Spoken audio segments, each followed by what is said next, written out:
I sat at the large wooden desk in my home office with grim determination.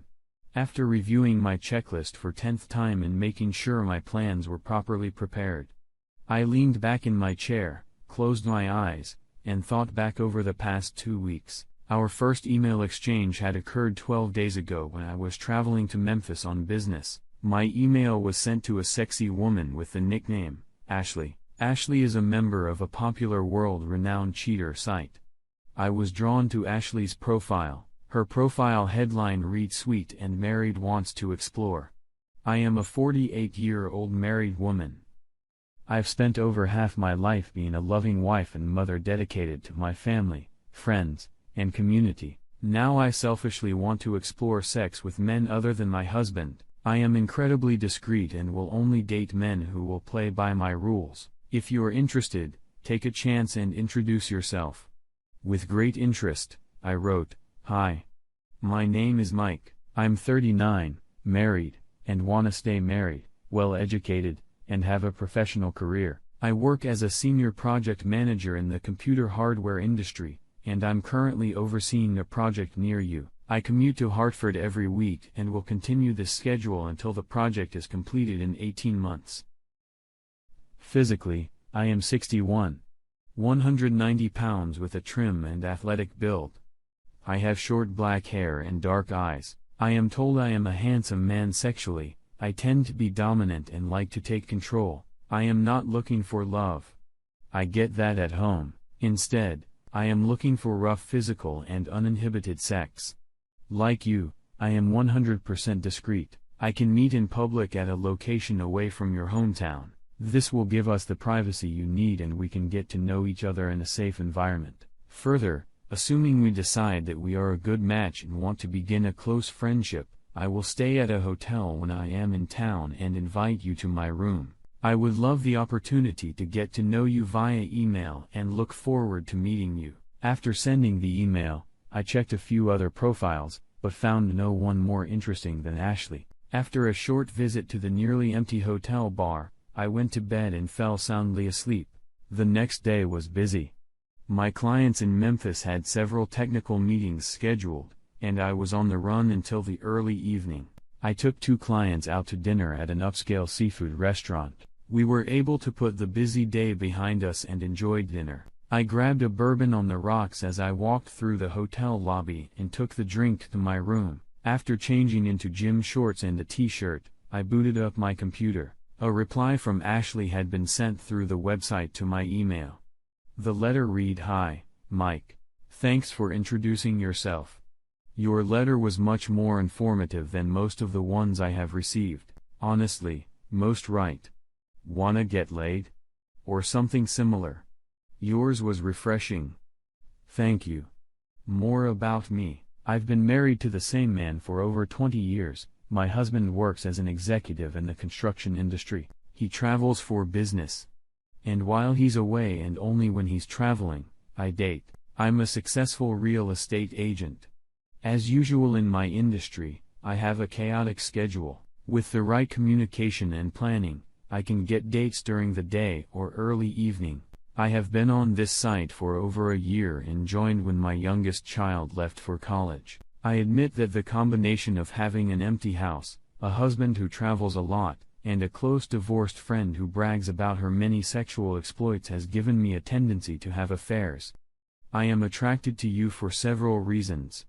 I only date married men. I adhere to the political term, mutual assured structure. I am also glad you are from out of town and have a hotel room.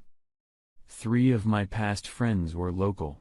I was constantly worried that I would run into them when I was out walking with my husband. In fact, I saw one of my boyfriends after we broke up at our local airport when I was going on vacation with hubby. Thankfully, he didn't notice me. I'm also thrilled that you're 10 years younger than me. I've never been with a man 10 years younger than me.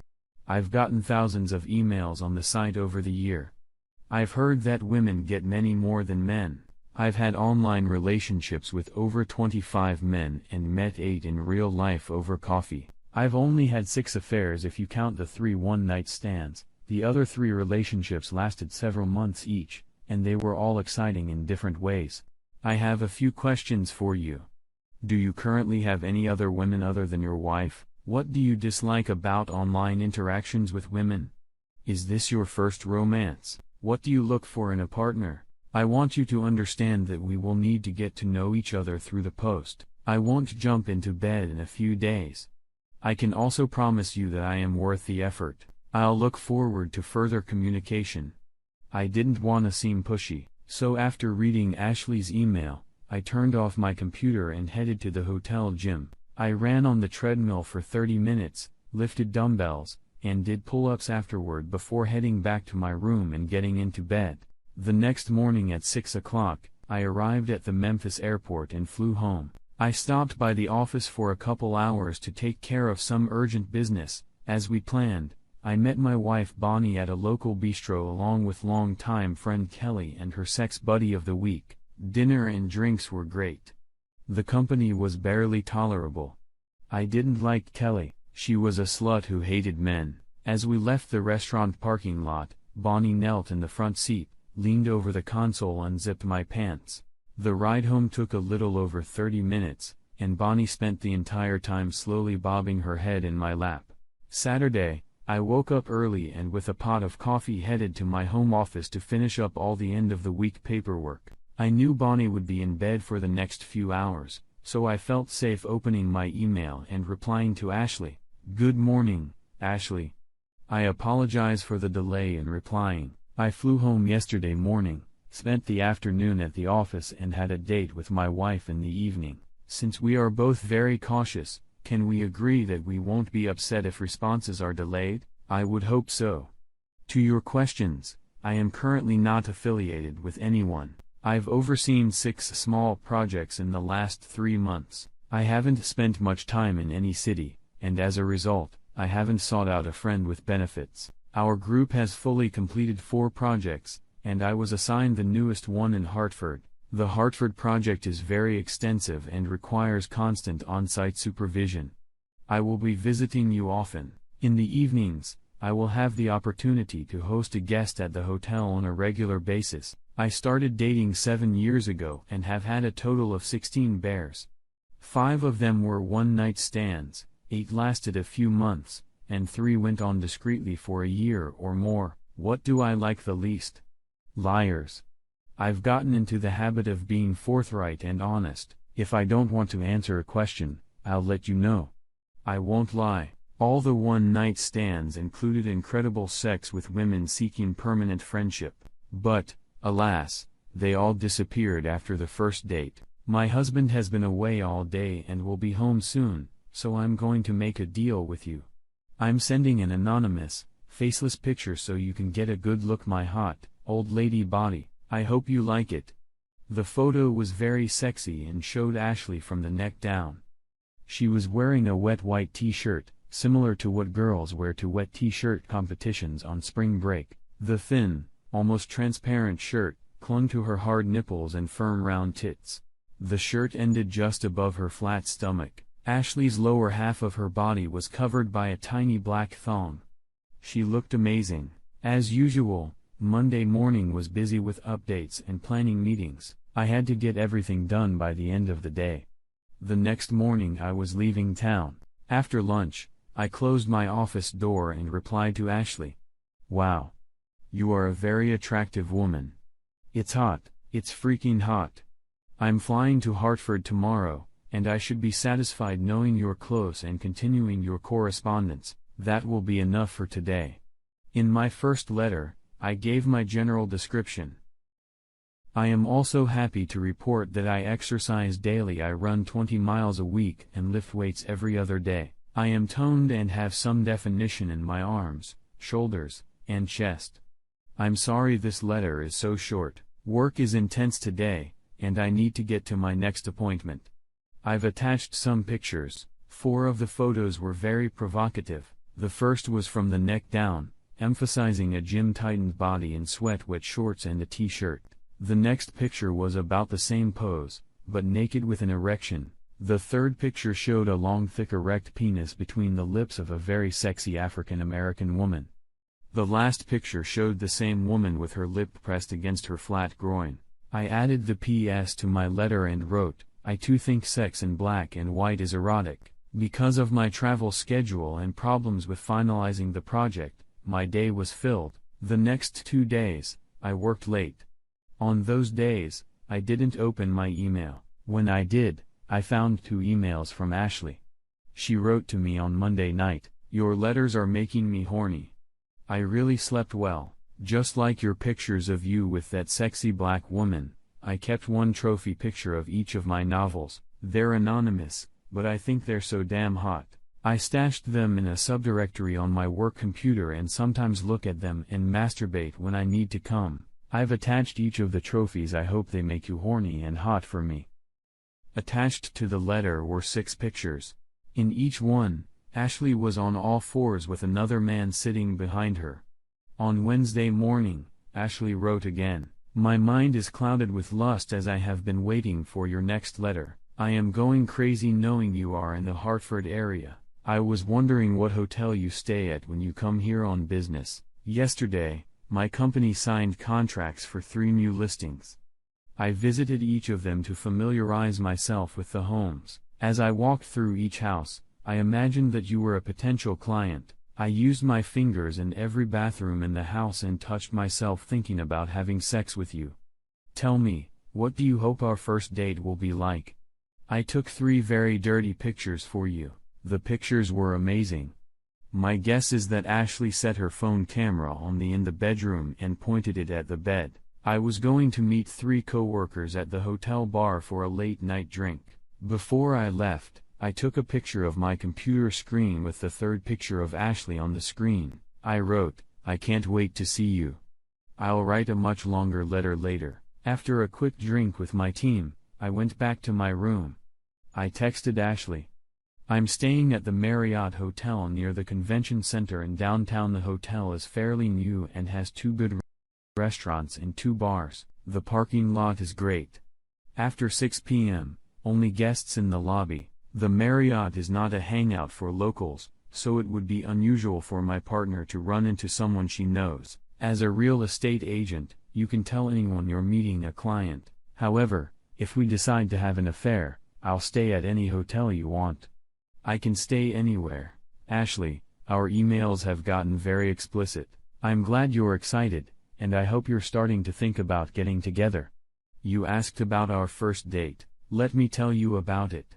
Our first date will be during a work day at a local coffee shop. You'll be professionally dressed for me with a button-up blouse that emphasizes your sexy breasts. I want your legs, pussy, and ass to be bare. As we sit together, we get to know each other better. In 30 minutes, we'll find out how truthful our letters were. We will also find out if there is a personal attraction. If our meeting and socializing goes as we both hope, we'll arrange to meet in my hotel room later that evening. After you give me a sex show, I will give you a key to my hotel room, and we will meet there later that evening. Ashley, I expect you to be my obedient plaything. If your husband is leaving next week, let's make an appointment."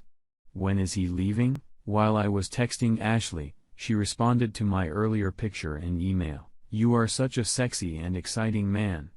I can't wait for your next email." It was only 11 o'clock at night. I decided to leave the computer on. I expected Ashley to write again tonight. I walked around the hotel bar. Other than a few lonely businessmen, there was no one here. I ordered a bourbon for the room. By the time I got back, Ashley had responded with a short note. "Hubby is leaving on Monday. I'm so nervous, but I wanna meet up so badly. Can we meet Monday at 9 in the morning? Let's meet at the Starbucks in Wethersfield. It's on Silas Dean Highway near Marshall's house. I'll get dressed like you told me to. It's gonna be a great show, I promise. I can't wait till Monday night. I'll let you use my body." Wow. You're driving me crazy. I flew home on Friday, and we had a normal weekend. Friday, we had dinner at a restaurant, and when we got home, we had sex. On Saturday, Bonnie and I joined another couple for a round of golf, followed by drinks and dinner. After another round of sex on Sunday morning, we headed to church and the gym. Sunday afternoon was beautiful. I grabbed a book and read for a couple hours. It was a peaceful day. It was 8:10 Monday morning when I heard Bonnie close the bathroom door. The noise pulled me away from my thoughts of the previous 2 weeks. I got up from the table and walked to the kitchen. Filling a mug of coffee, I sat down at the kitchen table. I heard the clack of Bonnie's heels as she came down the carpeted stairs and walked down the tiled hallway toward the kitchen. Bonnie was in her morning pre-coffee stupor and walked right up to the coffee pot. I watched quietly as she poured a cup and stirred in a teaspoon of sugar. She took a satisfied sip, turned around, saw me, and shrieked. "Christ!" she shrieked. "You scared the hell out of me. I thought you'd gone to the airport." I took a slow deep sip from my mug before answering. The trip was cancelled. Bonnie and I had been married for 23 years, and in that time, I'd learned to read her like a book. She tried to look nonchalant, calm, and collected, but in fact, she was in a panic. She walked carelessly over to the bookshelf at the end of the kitchen table. Every night for the past 15 years, Bonnie had charged her laptop and phone and put them on the bookshelf before she went to bed. When she noticed the place was empty, she asked, "Chris, what did you do with my phone and laptop?" Instead of answering, I took another sip of coffee and asked, "Why aren't you wearing panties and a bra?" "What? What the hell are you talking about?" "I'm talking about the fact that you're not wearing any underwear. Why are you naked under your blouse and skirt?" Bonnie's face began to blush as she replied, "Don't be a pervert. I'm wearing underwear." She began to slowly back out of the kitchen. Before she took 2 steps, I asked, "Why are you lying to me? How dare you accuse me of lying? What's gotten into you?" "I'm not embarrassed." "Bonnie, I see you're not wearing a bra. I've also seen you wear a skirt without panties 100 times. When you do, you lose sexiness just like you did this morning. I know you're not wearing panties." When she didn't respond, I said, "Just pull up your skirt and prove me wrong." Our staring contest continued. I got up from the table and headed in her direction. "Stop!" Bonnie shouted. "Bonnie!" I interrupted. "One of us is going to pull up your skirt. You can do it right now, or I'll do it. You have 2 seconds." "All right." I admitted. "I'm not wearing any underwear. It's just like you said, tonight, I wanted to feel sexy. I wanted to have a naughty secret. What's wrong with that?" "There's nothing wrong with trying to feel sexy. It makes me horny." Bonnie smiled after a few moments. I finished. "But that doesn't explain why you lied to me." "I'm wondering how often you lie." "I'm not lying to you, Chris. You caught me off guard, and I was embarrassed." Bonnie thought the conversation was over, so she pointed to the bookshelf and asked again, "What did you do with my phone and laptop?" "I'd like to know where you're going this early in the morning. Where the hell do you think I'm headed?" "I'm going to the office." She seemed alert, returning to my seat. I took a sip of my rapidly cooling coffee and looked her in the eye and said, "Lying again." Bonnie reacted as if she'd been punched in the face, growling like a mama bear. She said, "How, you dare you? That's twice now. Twice in 5 minutes, you have lied to me." I wonder again if lying to me is a common occurrence. Where the hell is my laptop and my phone? I wanna get away from you before I say something I'll regret later. When I didn't answer, Bonnie screamed, "Where are my devices? I want them now. They're locked in my safe." I pointed to the front door and told her, "Feel free to leave. But the electronics stay here." I think the best word to describe. She had been transported to a new world where nothing made sense. She visibly calmed down. She walked over to the kitchen table and sat down across from me. Taking a deep breath, she asked, "Darling, could you please explain to me how?" After we kissed in the evening and said, "I love you," before we went to bed and we have this shit show in the morning. After thinking for a few seconds, I nodded slowly and said, "I lied." "You lied? Good. Did you lie about, honey?" Looking Bonnie in the eye, I told her I lied about loving you. I was surprised that Bonnie was able to control her emotions. A few moments passed before she asked, "Don't you love me anymore?" I admitted. I'm not sure that 2 decades of love can ever be completely broken, but it's close. Honey, I'm too confused to make sense of this conversation. You need to explain it to me in a way that I can understand. I'd be happy to do that if you do me a favor. I'll do anything, my love. You know you would, Bonnie replied. For the rest of this discussion, I don't want you to call me darling, sweetheart, favorite, or any other affectionate word. In fact, I don't want you to call me Chris. Bonnie actually grinned. She said, "It's okay, what should I call you?" I pretended to ponder her question. After a moment, I said, "Call me Mike." I watched Bonnie carefully. She must have been more confused than I thought because my obvious clue flew right past her. I continued. "I'm not going to call you Bonnie." Again, I pretended to think, watching a strange condescending smile spread across Bonnie's face. "Instead, I think I'm gonna name you Ashley." Her smile disappeared almost immediately. I continued, "Ashley and Mike, Mike and Ashley. That sounds like two lying, cheating, married assholes. Don't you agree?" Bonnie's face turned ghostly white, and a second later, she vomited her morning coffee and the remains of last night's dinner onto the table and onto her lap. Covering yourself in vomit seems fitting for a shitty slut. I suggest you take a shower. I'll be in my office if you want to continue this conversation. Chris, Bonnie's eyes were pleading, go take a shower and change out of your slutty clothes. You smell like a tramp. It was almost 90 minutes before Bonnie returned. She was wearing jeans, a shirt, and sneakers. She walked into my office and plopped into the chair across from my desk. She looked even worse after her shower. She smelled much better, however. Chris, you have to believe me. It was just internet sex. I swear. I've never had sex with anyone. It was just stupid online nonsense. You're lying. No. Don't say that. Since the day we got married, I've never touched anyone, but you. I've seen it. I've seen the pictures, all 6 of them, 6 different roosters, different shapes and sizes, different colors, 6 men's hands on the same world-class ass, a world-class asshole with the exact same big bean-shaped birthmark. It was you, Bonnie. Stop lying, just stop the damn lies. Bonnie bent in half and shook, crying into the palm of my hand. I let her cry until she stopped.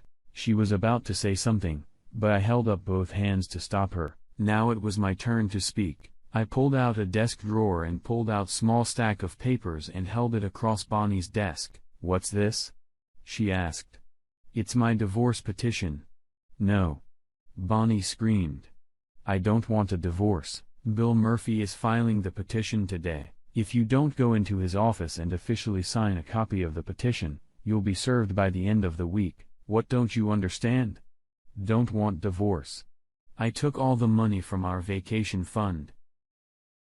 I told Bonnie, I used the money as a down payment on a condo in downtown West Hartford. It has 2 bedrooms, so the girls will be able to visit me during college vacations. How are you gonna explain to the girls that you're ruining our happy family?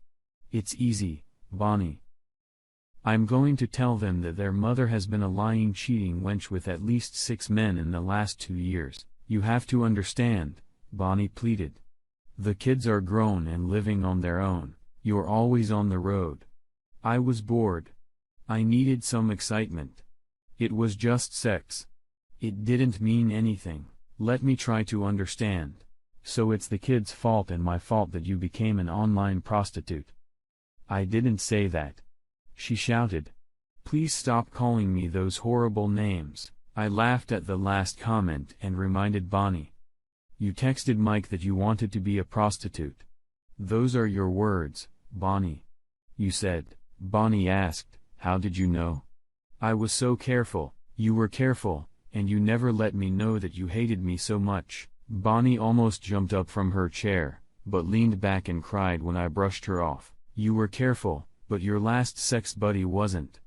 His real name was Paul Kaplan. His wife thought he was cheating. She hired a private investigator who discovered your affair. She sent me a copy of the report. It included 3 videotapes of your last 3 dates. Bonnie continued to sob quietly. I want you to know that I was able to identify 4 of the other 5 cheating buddies using saved emails. All of them are married. I'll give their wives proof of their husband's connection to you, including your name and contact info. After a few moments I finished, I'll be calling the girls, our parents, and siblings soon. I won't go into details, but I will tell everyone that I'm divorced you because of infidelity. I'm not going to be the bad guy in this mess. 5 months later, it was late Friday night. I had just landed at the airport and was heading toward my new home. Since I hadn't had dinner, I stopped at a fancy new restaurant in downtown West Hartford. I sat at the bar. My plate was cleared, and the bill was paid. I was enjoying the last sips of Merlot when I felt a hand on my shoulder. The woman said, "I wanted to apologize to you, but I didn't know how you would take it." Recognizing the voice, I turned around and saw Kelly, Bonnie's slutty man-hating friend. "Why do you have to apologize to me?" Kelly sat down next to me, sighed, and told me I think my sexual stories may have influenced Bonnie and contributed to her cheating. "Your stories?" I laughed. "You're probably right, Kelly. But it was Bonnie who created a complicated online life. Our breakup is her fault. I accept your apology, but it's not necessary. She's a mess. I'm worried about her. A lot of people are worried. I know from the girls and her father that she is seeing a therapist and trying to improve her life. I hope that continues." "Chris? I have to ask. Is there any hope? Any small hope that you can call off the divorce and try again? Bonnie loves you so much." At that moment, I felt a hand on my shoulder again. Someone leaned over and said, "Are you replacing me already?" I turned around and smiled at Jana, kissing her gently on the lips. I nodded toward Kelly and said, "I'd like you to meet my old friend, Kelly McGregor." "Kelly, I'd like you to meet Jana Flynn." After the 2 women shook hands, I stood up, took Jana's hand and said, "It's time to go." I smiled and said good night to Kelly. And Jana said, "There's no hope, Kelly. He's mine. I'm not going to let him go."